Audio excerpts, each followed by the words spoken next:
Nah, jadi simpang siur, amburadul, nggak jelas, dan banyak sekali orang-orang yang numpang tenar dalam kasus Vina Cirebon. Contohnya seperti si Rasman. Nah, ini dalam kasus Vina Cirebon ini ada saksi kunci ya, saksi kunci yaitu Dede dan Aep, yang mengatakan bahwa si dua saksi kunci ini mengatakan bahwa mereka membenarkan adanya pelemparan batu dan anak-anak yang membawa batu yang disebut juga oleh penyidik itu adalah sebagai balok. Nah, namun satu saksi kunci si Dede yang waktu itu bekerja satu tempat dengan si Aep dan diminta oleh Aep untuk mengantarkan si Aep ini ke Polres. Ternyata begitu nyampe Polres, si Dede ini juga diminta untuk menjadi seorang saksi palsu oleh Aep dan Rudiana. Jadi kalau menurut keterangan si Dede ini, berarti kan si Aep dan Rudiana ini sudah merencanakan sejak awal untuk membuat kesaksian palsu. Nah, contohnya aja si Dede ini diminta, walaupun dia sebenarnya tidak tahu, tapi diminta untuk memberikan keterangan palsu. Dan si Aep ini selama ini memang ingin muncul ke media, tapi karena dia takut, tidak paham tentang hukum, dan mungkin tidak punya biaya untuk membayar pengacara untuk dia akan mengatakan tentang apa yang sebenarnya terjadi, takut nanti malah dia yang disalahkan dan terlibat kasus hukum. Nah, kemungkinan seperti itu, dan pada akhirnya si Dede ini sebagai saksi kunci yang berbarengan dengan si Aep memberanikan diri untuk menemui KDM atau Deddy Mulyadi. Nah, seperti apa keterangan dari si saksi kunci si Dede ini? Mari kita dengarkan. Kemudian kamu bisa menjadi saksi di BAP yang diambil di atas sumpah. Itu baru pertama dalam sejarah hukum Indonesia. BAP diambil di atas sumpah. Siapa yang ngajak jadi saksi? Aep. Ngajak jadi saksinya setelah penangkapan hari Rabu tanggal 28, 29, tanggal 30 atau sebelum? Sesudah penangkapan Pak jadi saksinya. Setelah penangkapan Iya, jadi saksi. Setelah penangkapan jadi saksi. Oke, setelah mereka ditangkap jadi saksi. Iya, jadi saksi. Berapa hari setelah penangkapan jadi saksi? Kurang lebih 2-3 hari dah, Pak. 2-3 hari setelah Kurang penangkapan lebih. jadi saksi. Jadi saksi. Oke. Ceritanya gimana Aep ngajak kamu jadi saksi? Ya awalnya kan malam berapa? Sekitar jam berapa saya lupa. Cuman malam Aep nelpon saya, "Dek, anterin saya ke Polres yuk." Oke. Kamu Polsek. posisi di mana waktu Posisi itu? di rumah. Di rumah. Di rumah. Rumah yang di mana? Di rumah yang di Cirebon, Pak, di Tangkil. Oh, yang di kabupaten itu, yang di Tangkil. Iya, yang di Tangkil. Ditelepon. Ditelepon sama Aep. Ditelepon sama Iya, Aep. Aep udah diantar. punya telepon. Udah punya. Nomornya masih ingat nggak sama sekarang? Enggak Nggak tahu. sama sekarang. Oke, yang jelas waktu Yang itu jelas Aep nelpon. punya nelpon. Nelpon Teleponnya saya. gimana? "Dek, anterin saya yuk ke Polsek," katanya. "Mau ngapain, Aep?" "Ya udah anterin aja," katanya. Anterin, ya udah anterin, saya anterin ke dalam. Setelah di dalam, ya di luar sebelum masuk ke BAP, di luar kan ada saya, Aep sama Rudiana. Nah, cuman saya tanya ke Aep, "Mau ngapain di sini?" Oh, kata saya. di telepon diajakin ke Polres. Diajakin Di teleponnya ke Polres. malam? Malam, sekitar jam 7, setengah 7 lah, Pak. Jam itu juga kamu jalan? Iya, jalan, Pak. Langsung? Iya, saya kan mikirnya kan Aep kan nggak tahu daerah, nggak terlalu apal daerah Cirebon, Pak. Kan orang rantau kan mikirnya. Ya saya antar ke sana. Oh, langsung dia minta diantar ke Polres. Minta diantar ke Polres. Oh, dia bilangnya minta diantar ke Polres. Ya, minta diantar dulu ke Polres. Setelah dia diantar ke Polres, terus apa yang dilakukan? Ya, saya tanya, "Ep, mau ngapain ke sini?" "Ini buat jadi saksi." "Saksi apa?" kata saya. "Saksi itu kejadian yang meninggal anaknya Pak Rudiana," kata saya. Nah, saya bilang sama Ep, "Kan kita nggak tahu apa-apa," kata saya. "Kenapa jadi saksi? Udah, ntar ikutin aja," kata.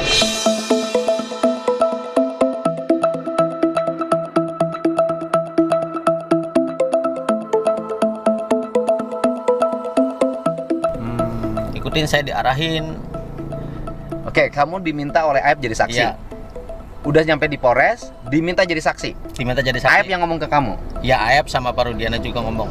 Oh, Aep dan Pak Rudiana. Iya. Artinya bahwa ketika kamu ke situ, Aep dan Pak Rudiana sudah diskusi dong. Kemungkinan Pak. Soalnya kan Aib minta kamu diantar. Iya. Diantarlah sama kamu. Tetapi datang ke situ seperti sudah ada koneksi pembicaraan antara Aib dan Pak Rudiana. Ya, soalnya kan yang sering komunikasi sama, maksudnya sama yang kenal sama pihak kepolisian kan Aib Pak, bukan saya Pak. Oh. Jadi sudah ada Aib dan Pak Rudiana ngomong, kamu jadi saksi. Saya tahu Pak Rudiana pun pas setelah di polsek itu. Oh, jadi Aib sudah kenal Pak Rudiana dong kalau gitu. Kurang tahu Kak, kalau misalkan kenal sama Sebelumnya Pak Rudiana. ya. Kalau kenal sampai yang polisi yang sering nyuci mah emang saya tahu sering kenal dia. Kalau ke situ kan ngobrol kadang sama Aib kan bercanda maksudnya. Nyuci nganter motor gitu, nganter motor ke rumahnya, tukeran motor. Oke, Nah, kita kalau sudah nyuci. dengar penjelasan itu. Pak Rudiana suka nyuci motor atau mobil di situ? Enggak pernah. Saya enggak pernah Ya, lihat. hanya stafnya itu kan? Hanya stafnya Oke. Kemudian apa reaksi kamu ketika diminta jadi saksi? Saya bingung Pak. Saya bingung, saya bilang apa ini nggak keberatan kata saya. Kata dia ya udah ngikutin aja katanya.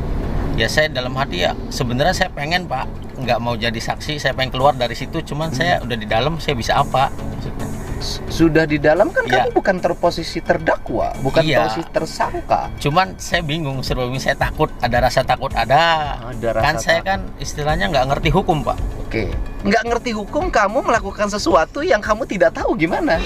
Nah ya itu makanya Pak, saya makanya ungkapin di sini ya karena saya mikirnya bahwa saya nggak pernah tahu peristiwa itu sama sekali. Oke, kamu diminta jadi saksi, ya kan? Diminta jadi saksi oleh Pak Rudiana dan Aib. Setelah itu kamu masuk ke ruangan.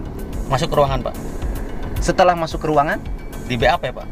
Tapi kan sebelum masuk ke ruangan kan dibilang dulu Pak, kamu bilang aja lagi nongkrong di warung, ada orang nongkrong segerombolan anak-anak melempar batu, bawa bambu. Nah, terus sama pengajaran itu udah diomongin dari luar dulu Pak. siapa yang ngomongin itu? Ya yang ngomong itu kan pertama Aib ngasih tahu Pak. Oh, yang Aib, ngarahin bahwa kamu menyaksikan ada anak-anak melakukan pelemparan, kemudian pakai batu, bawa bambu. Nah, yang ngarahin pertama itu siapa? Aib sama Rudiana ngasih tahu ke saya Pak. Dua-duanya.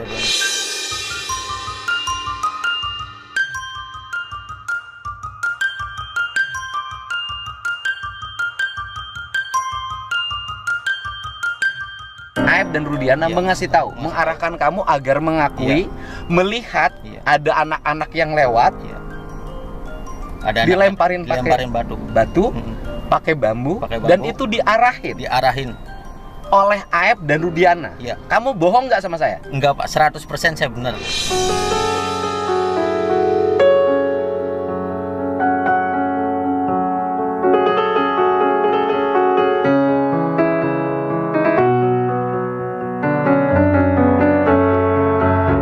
Berani nanti bersaksi di baris Berani krim? saya Pak bersaksi di baris krim. Kamu tahu nggak, dari kesaksian itu hari ini 7 orang pidananya sumur.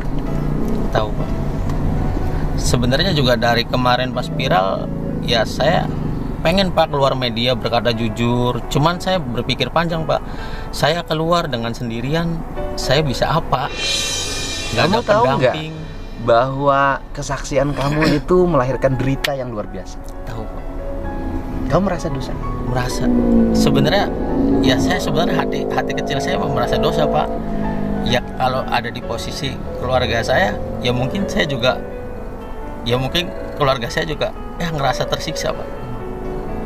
Kemudian kamu masuk ke ruangan.